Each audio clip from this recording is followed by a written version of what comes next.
कल हमारे देश के प्रधानमंत्री श्री नरेंद्र मोदी जी ने ये बात कही कि जो नीट का पेपर लीक हुआ है वो घोर अपराध है और पॉलिटिकल इशू नहीं बनाना चाहिए। बिल्कुल इसके लिए जवाबदेह पूरे देश की बनती है। अगर पेपर लीक होते हैं तो देश की जनता भी उसके लिए उतनी ही जिम्मेदार है। लेकिन इस बात से सिर्फ जनता ही जिम्मेदार है इस बात के लिए, ये बात बिल्कुल भी सही नहीं है।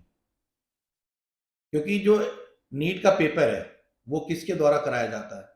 क्या वो पेपर, उसका पूरा मैनेजमेंट देश की जनता द्वारा किया जाता है, किसी प्राइवेट ऑर्गेनाइजेशन द्वारा किया जाता है? वो गवर्नमेंट के अंदर में नहीं आता है। गवर्नमेंट कैसे अपनी जवाबदेही इस बात से नकार सकती है कि पेपर अगर लीक होता है तो वो देश की जनता की जिम्मेदारी है?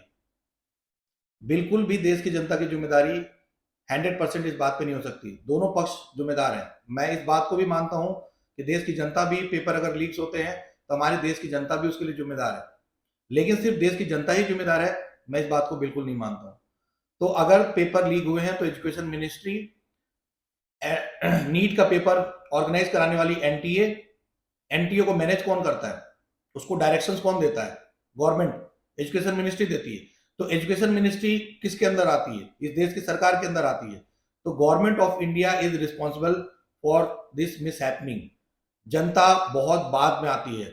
जनता बुनियादी लेवल पे वो हो सकती है। कुछ लोग पेपर खरीद सकते हैं, कुछ लोग पेपर खरीदने के लिए उकसा सकते हैं कुछ लोगों को क्राइम करने के लिए, लेकिन ये सुरक्षित तरीके से पेपर हो, इसकी जिम्मेदारी एजुकेशन मिनिस्टर की होती है।